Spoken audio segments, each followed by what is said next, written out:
You are listening to the Disruptor series.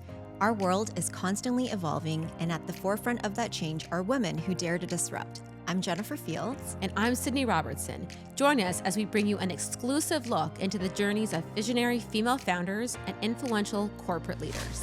Get ready for candid conversations, a dose of inspiration, and actionable takeaways from the disruptors themselves. Let's dive in. For all our listeners out there, Karen Bruce is the Executive Director at Women in Film and Television Toronto, which is also known as WIFT Toronto. Karen leads the team dedicated to being a leader, creating a community that is equitable, inclusive, and accessible in the screen-based industry. Prior to joining WIFT Toronto, Karen was the Director of Membership and Fan Engagement at the Canadian Academy, where she was responsible for membership, year-round programming, and developing the National Directors Program for Women. Welcome, Karen. Thank you so much. And we also have Tamara Shannon here, who is the SVP of Media at Universal Pictures.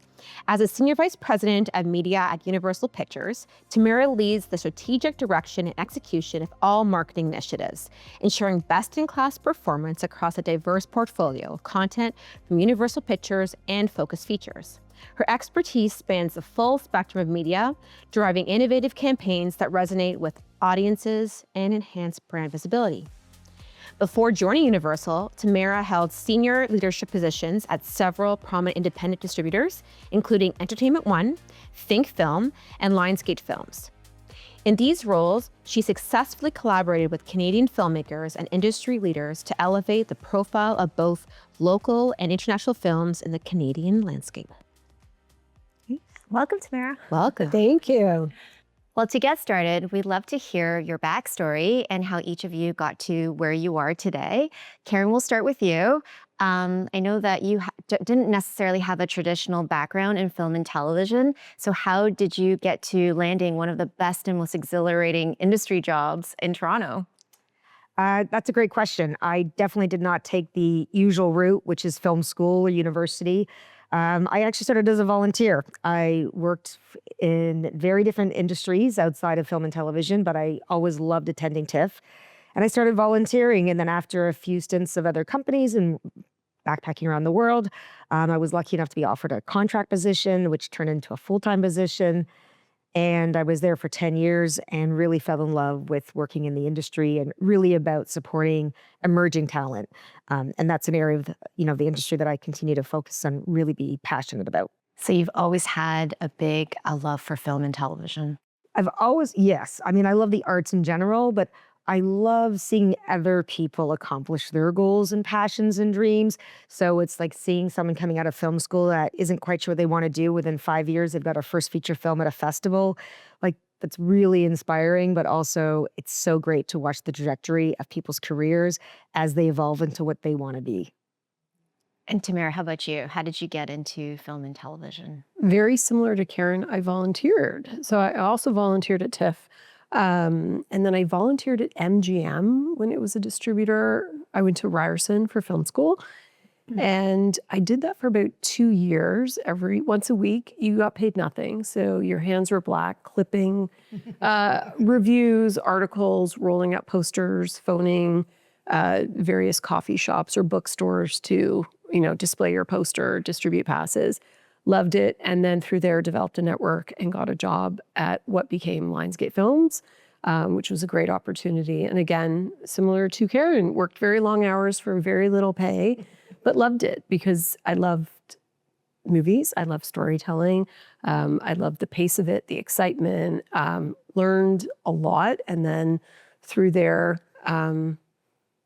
kept growing my network and additional opportunities came to me through Think Film, Entertainment One, and now at Universal. So this show is all about disrupting your space. Mhm. So, I mean, you told your stories. Things have changed a lot over the years in the film and television space, especially for women. So I guess my question to you is, in both of your journeys, how have you disrupted your space and what got you to the place where you wanted to be part of WIFT? Karen was a big drive for me wanting to be part of WIFT as executive director. I've known you for years. Long time. I worked with Karen when I was at, I think Film, and I would call her, or she would call me to book our films, and I was horrible about traffic. That was not my strong suit. But with her at the helm of WIFT, that was a big part of my reason for coming, knowing that she has such passion and stamina and drive and is so well connected to the industry. So knowing that she was at the helm of WIFT, and NBCU has always supported WIFT throughout the years. It's an important organization. And most of the female, if not male, all of the staff, we have a very small office here, are members of WIFT, recognize the opportunity to do more. And so we've sponsored the WIFT Connect program. We just launched a universal theatrical internship with her team. And you're constantly, I think the question was disruption. And I think through just challenging the norms, seeking better opportunities for the members, constantly learning and educating ourselves and doing more for the member base. I think for listeners too, who may not know what WIFT is all about, maybe giving a little bit of a backstory on WIFT Absolutely. itself. Oh, for sure. Yeah, I mean, WIFT Toronto's been around for just over 40 years. It was our 40th anniversary last year. It's actually an international organization with chapters all over the world. And there's 4 in Canada right now. There was 5. Unfortunately, one didn't survive the pandemic. We are the biggest one in Toronto. We have just over 1,000 members. And our mandate is really about professional development, mentorship, networking opportunities. So we really strive ourselves in providing professional development, anything that's like, it could be a 1-day workshop to a 6-month certificate with a university, but it's about helping people realize what their goals are, whether that's behind the camera, in front of the camera, if that's about being the C-suite, executive of a company. We're trying to make sure that we provide learning, understanding, mentoring, networking opportunities to get those people to those roles. I mean, our mandate is about getting women into executive roles because we just know typically women will hire women. And so the more women in leadership roles, the more chance we're going to see an opportunity for women to get into those roles. And what are the stats for that? Just if often, do you know what in terms of percentages of executives that are women in the film and television space? I don't quote me on this because the stats change depending on where you're looking, Canada, US, internationally. And that it also depends what you consider a leadership role. But I would say in an executive leadership role, I think it's under 30% women in those roles. And, and a new stat just came out that it was like, I think it was 93% of TV shows will have more women working on those shows if the showrunner is a female. Oh, I love that. And I think it's important to say that, when we say women, we do mean women plus gender diverse, typically around that whole structure of making sure that we are being inclusive. And I'll be honest, that hasn't always been the case. I mean, we were Women in Film and Television Toronto. We did a rebrand in 2020 when we added that little plus that we don't verbally say, but is in everything we write, because we want to make sure that everybody knows they have a seat at the table. We want to hold ourselves accountable for being a leader and creating a safe, accessible space for everybody. And so we want to make sure that anyone feels welcome, including men. We have a lot of allies that are supporters, members, in the industry, and personally have been my mentors as I've developed into this career. That's amazing. The lack of equality, is that predominantly more in Canada or US or globally? Like where are we at in our market? As far as diversity or equity goes, I mean, it's interesting because I just came back from the St. John's Women's International Film Festival where there was, whispering conversations, but there's also discussions at panels that there was buzzwords for a while that were accessibility, equity, diversity, inclusion that everybody was talking about. It was like, I need to support an organization that's doing at least one of those. In the last couple of years, it's kind of shied down. People aren't saying it as often, or they're whispering it now. And we haven't really accomplished any of those. I would say that there are some countries like Scandinavia, Norway, Sweden, Finland, Denmark that are miles ahead as far as inclusion goes. States is getting a bit better, maybe stepped back now in the last couple of years. Canada has made some improvements, show running, producing, but behind the camera is still very, very, very male dominated. Interesting. Do you find that there are a lot of nuances? I mean, I think obviously depending on where you live in the world, there are going to be hot button issues that are more predominant than others. So, for example, um, in the US, Roe v. Wade is a major topic around film and content, let's say, versus some like in Argentina where there's a lack of women having voice. Do you ever have any of these themes permeate into WIFT at all? Like how will you focus your energy or time on women's issues or supporting women? Everything we do is around those issues. And we use a lot of different data for applying for funds, whether it's sponsorship that we're proposing or it's government grants or through trying to improve our membership and get more donors. We're always looking at stats. And, stats, again, can change depending on the area of the industry and what country you're talking about. But I think globally, there is still a massive need to provide more access and opportunity to minority communities, whether that's women, gender diverse, trans, LGBTQIA+. There are so many underserved communities that are still struggling to just have a seat at the table, and we need to do more to improve that. I was just reading a stat with the Gina Davis Institute that when she started that, I think it was 2004, it came, and I love her telling the story that she was watching family TV with her daughter and she saw a lot of Dick and not a lot of Jane. And it was like all the roles were male dominated. And so she started this cjane.org and they just released that they're thrilled to say that there's now gender parity around all family programming films and TV. Wow. Great for gender parity. Does not include a lot of other people, though. It doesn't include the trans community, necessarily the LGBTQIA+, the persons of color, Black, Indigenous. So it's great, and we have to celebrate the wins, but we're not there yet. There's still a lot of fight to do. Yeah, I think that historically there was this notion that male stars can draw in bigger box office wins. But we've seen from like movies like Wicked, where like having a predominantly female cast is really driving big. There's an audience. There's an underserved audience. And that also pertains to women's sports. I went to the Rogers Cup, loved watching the game, and then was doing research. Oh, I wonder what the winning purse is. Such a discrepancy between the two genders there. And that's across a lot of different industries. And I think, females are half the population. We're underserved in so many ways. And I think, kudos to the Wicked team for creating, I'm very biased, obviously, but an amazing story that resonates with so many people on so many levels. And you don't have to be female for it to resonate. There's so many different layers and so much talent involved in it. I think, I think Barbie did that too, which is there's, it predominantly women, but it's a story, it's a great message, it's entertaining. Like there's something for everyone there.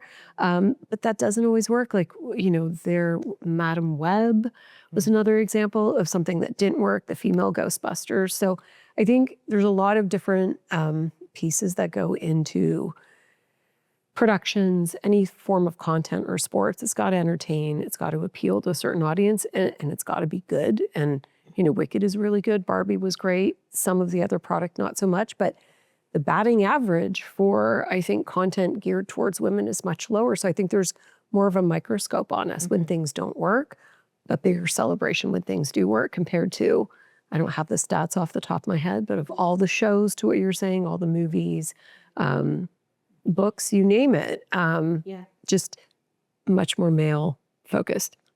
Do you feel like there's an easier way to make headway, i.e. feature films versus television, for example? Is it easier to edge our way up through television than the feature films? Or is it sort of synonymous that they both would parallel path? I don't know. That's a great question because I'm so entrenched in the film world. But as a consumer who consumes a lot of streaming content, so I think content is a better word. I think because it's everywhere now, but I'm not sure. Like from a streaming perspective, I mean, that probably covers under WIFT, obviously, because you're covering both television and film. Are you finding it's easier to, looking at it's probably also my algorithm because of I like to watch, but I have noticed more and more. So there are a lot of female skew shows on, Netflix, let's say, for example, or Paramount Plus, or different networks, right?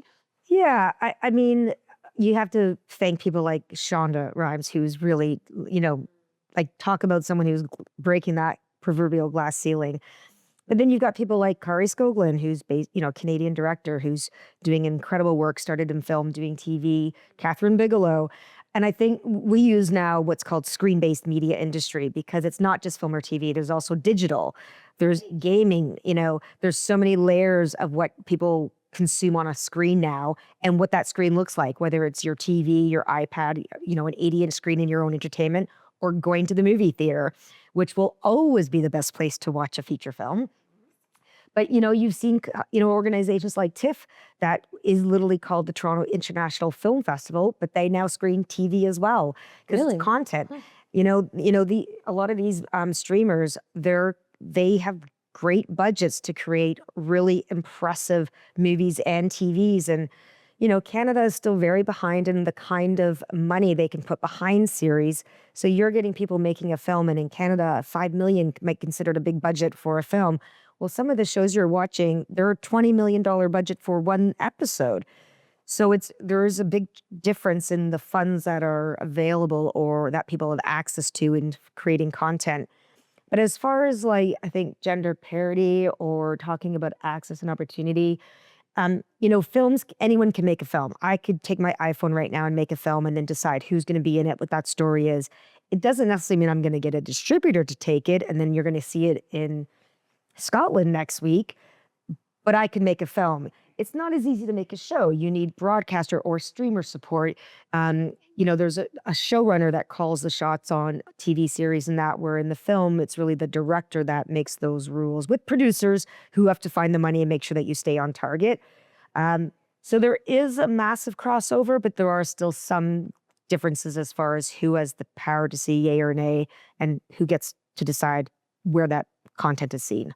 The Me Too movement, that was really originated from the film and television industry. And I'm wondering, during that time when it had originated, did you have a lot of inquiries and concerns around that kind of behavior that you had to deal with? And how did you respond to that? So when that first sort of blew up, I was working at the Canadian Academy at the time.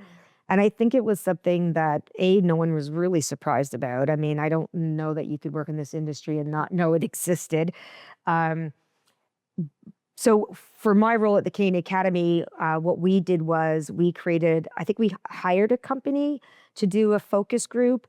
Anyway, long story short, what came out of it was we created a system that if anyone was a member attending a member event and anything happened, there was a whole process of, they do have to come to us with the issue, but there was a form that'd be filled out. You would have a response within 24 hours. Based on that, there would be, investigation. So there was a lot of steps that we were immediately put into place to make sure that we were providing resources, especially if it affected something to do with the Canadian Academy. But those resources are available for anyone to go on the website. Unfortunately, WIFT is a very small entity. We're only 5 staff full-time and 1 part-time. And we just don't have the current resources to handle it ourselves. That said, we do provide resources on our website. But it is interesting, because it's another conversation that I feel like was a hot topic, and everyone, for a couple of years was wearing the pins. It was another hot topic that was being discussed, and you couldn't go anywhere without someone asking you, has anything ever happened to you? Do you know of anyone? Whatever. And now it's barely being discussed. Now you're seeing documentaries coming out about certain individuals, but people aren't really discussing it anymore. And I want to say it's because it doesn't happen anymore. I don't know that that's true. It definitely happens way less. I agree with you completely. I think it still happens. It's interesting. So After the Hunt is a recent MGM Amazon film, and Julia Roberts and the rest of the cast were being interviewed on a morning show, and the host read a question to Julia Roberts. It went viral for a bit about now that the Me Too movement is over. Oh God. And they were just all stunned, who she was directing the question to, which of the 3 of them, but also it's not over. And I think there were a couple other questions that were inappropriately framed to them. But I think it's a great notion, which is like, it's not talked about enough, because I think people thought it had its time in the spotlight, for lack of a better word. And then it's not being talked about now, which means I guess it's not an issue anymore. And certain things happening south of the border might, have impacted that. I'm not sure, but unfortunately, I think there's still a lot of bad behavior. I think there are a lot more resources. There's a lot more awareness about it now. So people feel empowered should something happen. But I don't think it's gone away. I don't. No, but I echo what you're saying. Is I do think there's way less tolerance and people are more willing to speak out. So if somebody it's like the TTC. If you see something, say something. Yeah. I do think people are more willing to call somebody out and be like, hey, inappropriate question or inappropriate gesture. And whether they make it playful or not, it's being said as opposed to, ooh, that was off at a line. And at the end of the day, you don't want anyone to get hurt in any capacity. And you want people to feel safe. I mean, I think that's one thing that WIFT Toronto does really well is we ensure that we're always providing a safe, accessible space for anybody. We created a program called Lights, Camera, Learn that is a specific focus for behind the camera about electrician, lighting crews, holding cameras. And we made that course available only to women and gender diverse so that they could be in the room with that equipment and understand exactly what it would be to be that individual. What's it like holding a camera for 14 hours? What's it like having to light a room for a scene? And it was important for us. It's an entry level. And then if people are like, wow, I really want to know more about that, then they can go down that rabbit hole of maybe doing an internship or applying to work at the company. But it's making sure that there's always a safe space to ask questions, to not be intimidated by walking in the room. And that's not always been the case. But, I do think more and more people are trying to provide that. Well, more so than the actors, I think the production roles are even more skewed towards male being in the roles than women, based on stats that I saw recently. On the production side? Yeah.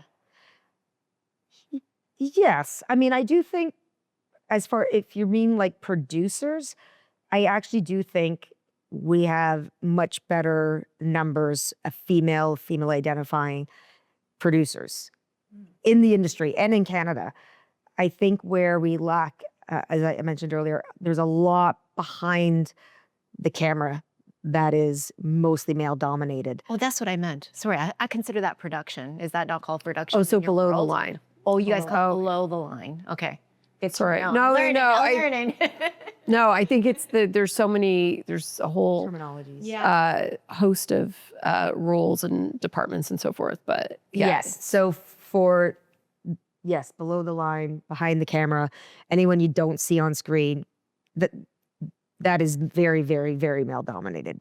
On that note, I mean, you mentioned some of the great services, but overall, so WIFT is a not-for-profit organization. Correct. So twofold question. First being the litany of all the services that you offer at WIFT, and then how do you decide with your resources where to focus your energy and attention? Two great questions. I'll answer the second one first. How we decide is really based on our member feedback, our committees, and our board of directors. So WIFT Toronto is a non-for-profit, and it has a board of 15 members. But we also have the foundation for WIFT Toronto, which is our charity, and that has a separate board of directors of 9 individuals. So I basically have 24 bosses. Wow. That's one of them. But so there's various things we do. We put out a member survey every 2 years. We put out evaluations for every program we offer. We have committees that we rely on very heavy that are both made up of members, board members, but also member reps. We have a programming committee, a membership committee, sponsorship committee, an executive committee, finance committee. There's multiple committees to make sure that we're always aligned with what we say we're going to do. I truly, personally, I'm a very big believer in being held accountable to what you say you're going to do. And so we use our board members, our members, those surveys, those evaluations to make sure we say we're being a leader, we're doing this, that we're doing that. And if we're not, or we're not doing it right, or we're not relevant in that program anymore, what do we need to do to shift that? And so the team with the board and those committees, we're always looking to make sure that we're relevant, that we're providing the right professional development, networking opportunities, mentorships like the one we just introduced this year with universal support. We also created 2 new scholarships this year. One was the Melissa Crozier Writing Bursary, and one was the St. John's Women's International Film Festival Bursary to send 2 people to the festival to create and expand their network.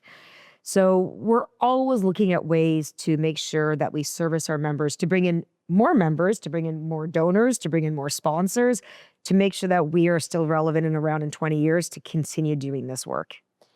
As a woman early in film, how would you recommend someone get involved with WIFT in the first place? There's multiple ways. I mean, one thing that we're very big on is making sure that the membership price is not a stopgap for anybody. So look, you can volunteer for us, you can become a member. If the cost of the membership, which is reduced for a student, is still prohibitive, you can apply. We provide a minimum of 40 bursaries a year that we started last year to make sure that that entry point is never, and not just for students. You could be out of the industry for 5 years because you had to take care of an elderly or your children, or you had to leave the workforce for any other reason. You come back, you have to restart 5 years later in the industry. There's been so many changes. Maybe membership isn't where you need to spend your money, but you need to get in that network. We'll look at your application. So we don't ever want someone to not look at turning to WIFT because of the financial burden they might be under. Because one year they might be there and the next year they might not be. And because of the help we get from our sponsors and donors, we're able to provide certain number of free or greatly reduced memberships.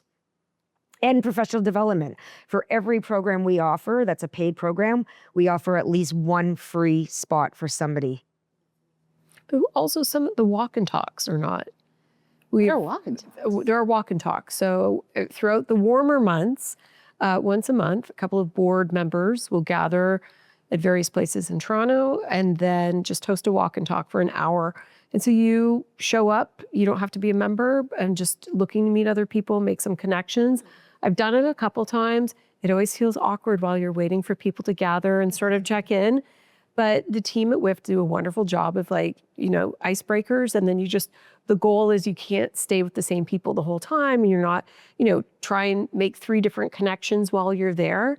But you're exploring Harbourfront or... So you're actually going on a walk. On a walk, yeah. Being up. Okay. Yeah, and they give you a route, and it's a very Is that low... a pandemic-initiated experience? Because it was great. It wasn't. It Really? existed before. Okay. It was, to your point, it was offering a free event. Show up with a coffee or not. Bring your dog, please.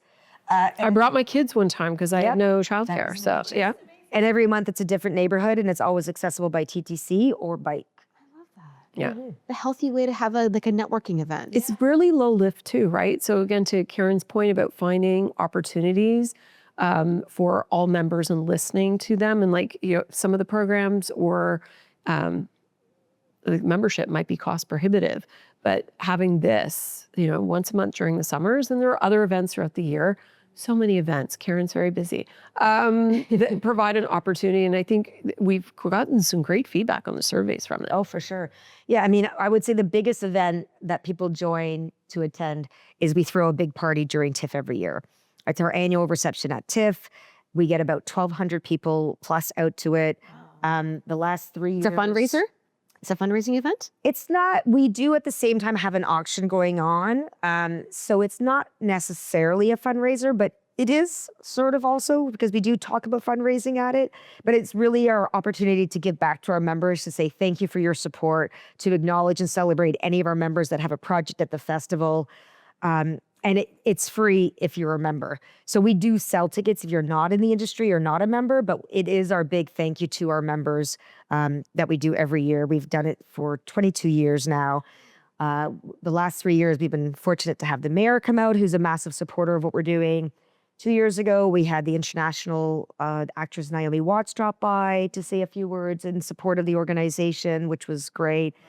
And then we do pub nights, and they might not all be free for the whole night, but the first drink will be free. Or we're thinking, we've done thoughts of doing like picnics, and we're always trying to find ways to also be inclusive, to bring your family or your dog or the Blue Jays. We had a fun event at the Blue Jays this season. Yeah. Yeah, and we've done TFC. We want to do the Women's Hockey League.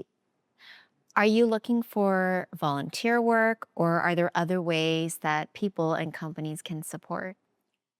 Oh, so we were talking about this on the way here. We were saying WIFT, I think, we want to be as inclusive as possible. And that means extending our reach beyond just what people traditionally view film and television as. So, think about the advertising industry. Like Jenny and I? Yes. So, no, but there are so many creative types. And I was, you both work with me on a regular basis. You know our product, you understand film, but you work with a lot of creators at the agency. And, it's this very elaborate network. But at the same point, if you're an advertiser or if you're a film or television producer, we're all telling stories to audiences. And so it's a great way, I think, to network. It doesn't have, again, it's WIFT Plus, so it's very inclusive, but I think that's something the organization would love to do, is just expand beyond what people traditionally view that as, because in this creator economy and, blurred lines between, social and streaming, and, creators are using multiple platforms as our agencies, and so. And I think a lot of our professional development is transferable skills. Yeah. So you don't have to work in film and television to benefit from the people you're going to meet, the skills you're going to learn, the tools you're going to come away with, the expanded community. But to also answer your question, yes, at the end of the day, we're a non-for-profit charity, so we're always looking for financial support. But that can come in many ways. That can come through membership. That can come through donors. That can come through sponsorship. It can come to donating to our auction we do, to attending some of our events. We've got an event coming up. Our biggest gala of the year is our Crystals, which is a fundraising event where we celebrate, 5 to 6, usually women in the industry that have been around for usually about 20 plus years, that are really killing it and breaking it and opening the door for newcomers. And this year we've got 6 phenomenal women that we're going to celebrate and champion. And it's a 500 plus event when it's a lunchtime gala. And it's just a room full of positivity. The speeches are inspiring. The room is inspiring. Well, to close things out, since you guys are both women in film and television, we're going to ask you some rapid fire questions around that. So first question is, what is your favorite movie that embodies women empowerment? Oh, there are so many. Top 3. I ask these questions all the time, and then I never have an answer for myself. Are you worried because you don't want to show preference? Well, is it a controversial question? I'll say just one because it's fairly new in the last 5 years. And I think what I also love about it is it's based on a true story. It's a female Black actress leading it, is The Woman King. Yeah, it was great. That movie was incredible. Viola Davis the cast was incredible. Yeah, so that's just one that kind of comes to the top of my mind. But I will say, that's where it's so great seeing Helen Mirren is an unstoppable actress. Jane Fonda is still, the morning show, which tackles some of these challenges that we've been discussing today. I'm going to plug, shameless self-promotion, our film Hamnet that won the People's Choice Award at TIFF. So Chloe Zhao, it's her film. She's an Academy Award-winning director. It is a beautiful adaptation of the novel with Paul Mescal, Jessie Buckley. Oh, I love Jessie. Fingers crossed she wins the Academy Award for Best Actress. It is an absolutely beautiful film. It's a beautiful story, and it's about the healing effect of art, the transformative power of art. And so it's based on a true story. It's beautiful. Check it out, December 5th. But I think that would be my favorite one of late. I think that just stuck with me and I still think about. And just the thoughtfulness that went into the novel and the adaptation, and the novelist worked with Chloe and they adapted it together. I just think that it just very strong female-centered film. An older one would be Steel Magnolias. Oh wow, yeah. Classic. Always every time cry so much. Every time. Generational woman, right? Absolutely. All generations. Oh, and Sarah Polley's Talking Woman. Woman Talking. Oh, that's really Oh, right. Woman Jessie Talking. Buckley is in that too. That is, but it was so well done. It was The cast so well done. incredible. Yeah. And Sarah Polley's memoir was great too. Yes. I mean, talk about a powerhouse. Yeah. No lack of talent. No lack of Running towards the danger. running towards danger. Running towards danger. And it was about how I'm not going to do a good job paraphrasing. It was an excellent book. I read it so quickly. It was about how she had a concussion and she was trying to get help, and it was really impacting her life in her time with her kids and her time with work. And then she saw a specialist that said, you have to run towards the danger. And I think most of us are as humans, we're inclined to stay away from danger and just hunker down and stay safe. And it was, that unlocked something for me, but like, giving yourself permission to just go for it and just do the opposite of what everyone is telling you to do.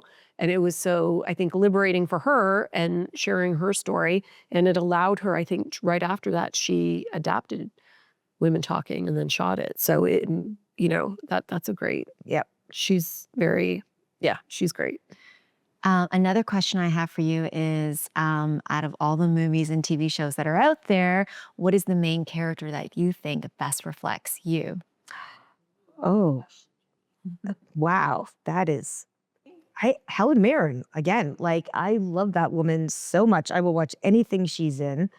But then also on the other side, like I've been in awe of Kari Skogland. I've been following her career since the beginning, and I just think she's incredible.